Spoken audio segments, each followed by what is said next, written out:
Mutton birds are seabirds that have been a food resource of the Tasmanian Aboriginal people for more than 12,000 years. On Babel Island, the mutton bird chicks are harvested from their burrows in the ground.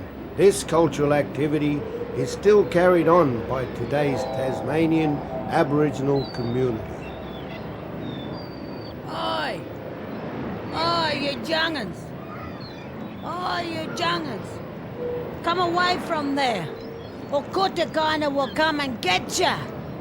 She's up there protecting the spirits on Sharp Hill, and you young'uns shouldn't disturb them! Is Kuti an evil spirit, Auntie Raya? Oh no, my boy! Kuti is the protector of special places that belong to us. Why should we be frightened of Kuti then? Hey, sit down and I tell you all about Kuti.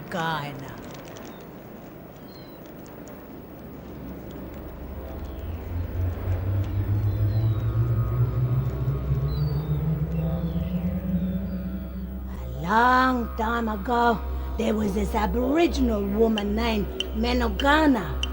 Her name meant black cockatoo, and she was always trying to learn about things around her. One day, she was near the sacred caves, a place where only the spirit people in the tribe were allowed to go. But Menogana wanted to see what they looked like inside, so she crept close to the entrance of the biggest cave. What was in the cave? The spirit people's art. Hand stencils made by spitting ochre on a hand on the rock wall. Our old people believed that the art would protect the cave spirit. Anyway, as Menogana got close to the cave entrance, a cold wind began to blow from the cave. Menogana got frightened as the wind blew harder. Go away, woman. This is a spirit race. Menogana knew it was a great ancestor speaking, and she got so frightened that she ran into the cave to hide. Great ancestor was not pleased at Menogana going into the cave, and he sent a birdman down to get her. The birdman went into the cave and quickly carried Menogana off and up into the Great Spirit. You are to be punished for breaking the law.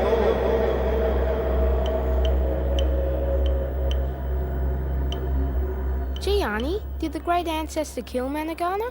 Ah, no, my boy. The sun is a giver of all life. No, the Great Spirit wouldn't use the sun like that. The sun turned Menogana into the spirit of the great ancestor. What sort of spirit? Menogana was turned into Kuti, my boy. The spirit to protect the sacred places of our people. Kuti was sent back to the land to keep the law. Gee, Auntie, Kuti was like the white people's boogeyman, isn't it? I suppose that's right. But you mind now that you don't go up to Sharp Hill, or otherwise Kuti will get you now. Get off with you. Ah!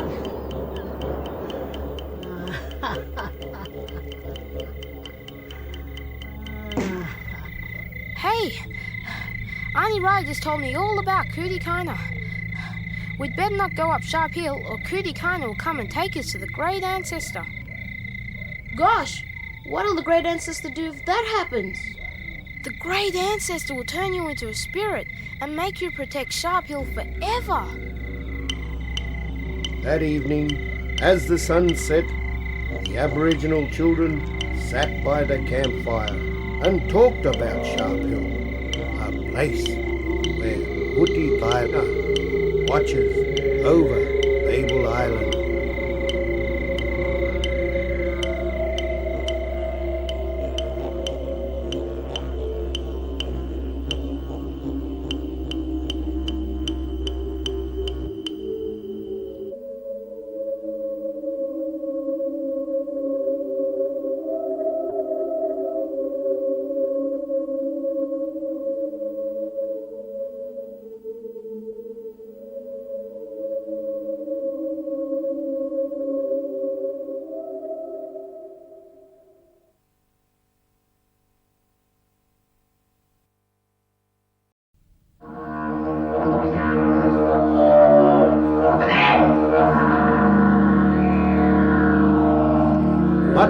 birds are seabirds that have been a food resource of the Tasmanian Aboriginal people for more than 12,000 years. My name's Jim Everett. I'm the writer of the Kuti story, and at the moment I'm down at Oyster Cove introducing this particular story to you. And these stories are really telling the story of the land, and in this case you may not know very much about Tasmania, but this story is about what Tasmania's real stories are, and go back many thousands of years, but are still remembered by the Aboriginal people here. Oh, you jungers, come away from there, or Kuti will come and get ya.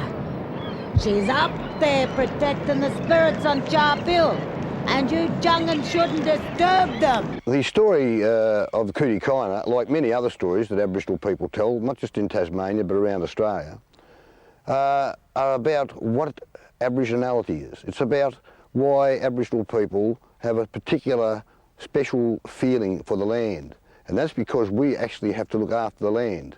Our responsibility as Aboriginal people isn't to dig holes, cut down the trees, or simply wreck parts of the land. Our job is really to protect it and to take only that we need to live without hurting our lands and our waters and our forests, and in that way we show respect to the land that looks after us.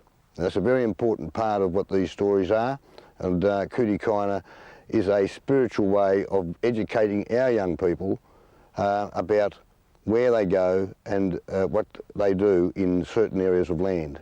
Is Kuti an evil spirit, Auntie Raya? Oh no, my boy. Kuti is the protector of special places that belong to us. Why should we be frightened of Kuti then? Hey, sit down and I tell you all about Kuti.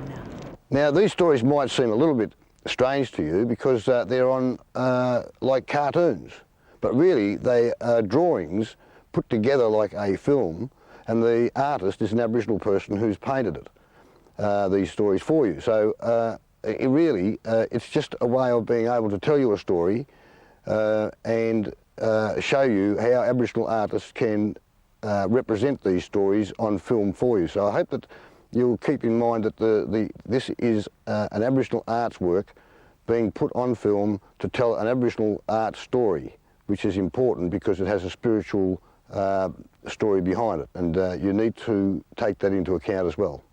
Go away, woman. This is a spirit race. God, I knew it was our great ancestor speaking. And she got so frightened that she ran into the cave to hide. Great ancestor was not pleased at Manogana going into the cave, and he sent a birdman down to get her. The birdman went into the cave and quickly carried Manogana off and up into the Great Spirit. And the story of Kuti is something that our old people talked about when we were children. And in fact, if we were going somewhere where our parents or our grandparents didn't want us to go, they'd say, "You don't go there or Kuti is going to get you."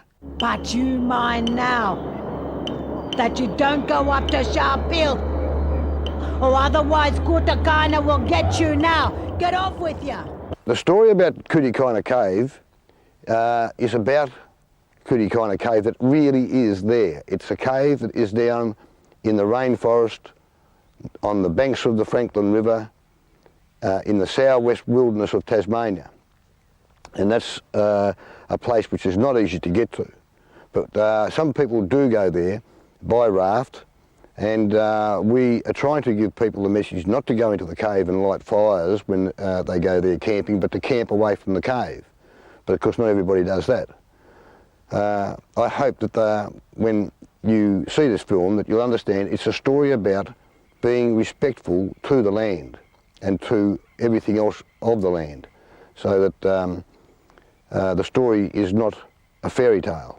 It's a way of education. It's a way to know what is right and what is wrong.